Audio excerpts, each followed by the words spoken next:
Let's rewind to the 2022 6 Hours of the Glen. It was a race that saw a lot, from side-by-side finishes, and plenty of aggressive driving in the early going that led to numerous full-course yellows. But the most talked about part came after the checkered flag.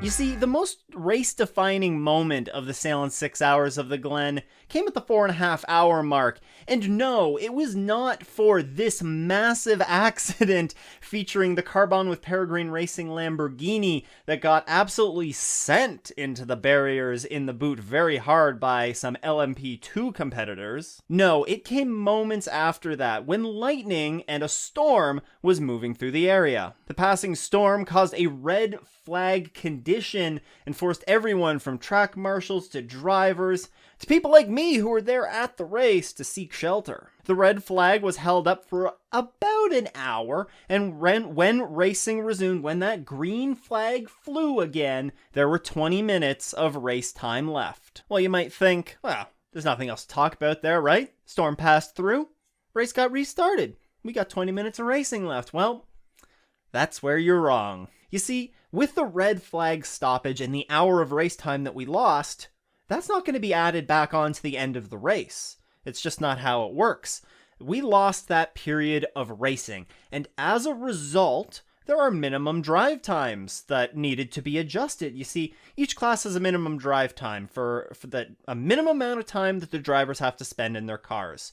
And as a result of the race being shortened, it's only fair that these minimum drive times get shortened as well. So the minimum drive time was reduced for the LMP2, LMP3, GTD Pro, and GTD categories from 1 hour and 30 minutes to 1 hour and 17 minutes. This took into account a 14% reduction in the overall race time that was lost due to the red flag condition. DPI competitors' drive time was also reduced from 30 to 25 minutes, but that does not end up being a factor. In the sporting regulations, since drive time is not accrued under red flag conditions, the result of this adjustment, just reducing that minimum drive time by 14%, was substantial. But it was more substantial the amount of race time that was lost as a result of this so late in the race. And this really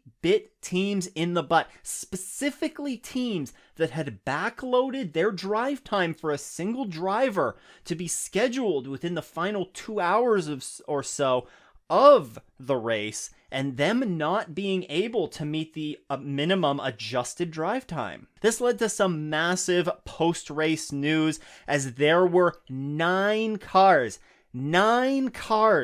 that were moved to the back of their class as a result of not meeting the new minimum drive time, which was reduced again from an hour and a half to an hour and 17 minutes. The GTD Pro class winning number 25 Team RLL BMW of John Edwards, the first place finisher in GTD, number 54 or 57 Windward Racing Mercedes, Philippe Ellis, and third place finishing LMP3, the number 36 Andretti Motorsports Ligier of Gabby Chavez. They were all immediately informed that they did not meet minimum drive time and had their podium, or in some of these cases, wins, taken away from them. There were also additional cars that failed to meet minimum drive time, such as the number 1 Paul Miller Racing BMW, the number 12 Vassar Sullivan Lexus, the 32 Korthoff Motorsports Mercedes, the NT Esport Lamborghini, the Crucial Motorsports McLaren, and the number 99 Hardpoint Porsche, all failed to meet the new adjusted minimum drive time. It doesn't exactly take rocket scientists to see that this is probably a problem and needs to be addressed, with so many cars being forced to the back of their classes. Now, of course, it didn't make sense for IMSA to make up rules on the fly. I mean, we're not NASCAR here. So IMSA, they held their own. They backed up their decision. They actually released clarity on it later on that just clarified for everybody exactly the process that they went through and how they got to the decision that they did and how these teams missed minimum drive time. And now that the season is over and the next season regulations are being released, they have come out with their fix. For the first time, the 2023 regulations have been released. Link in the show notes if you want to take a look at those. But basically, this new rule that they've implemented state the minimum drive time is reduced by a 2-to-1 ratio, meaning that if the race is reduced by 10% of the original scheduled race time, the minimum drive time is therefore reduced by 20%. In this case, in the case of the 2022 running at Watkins Glen, this would have reduced drive time by 28%. You'll recall, the 14% of the race was lost due to the red flag condition. Based on this new 2-to-1 ratio that they're putting out in the rule book now, that would mean that drive time would be reduced by 28%.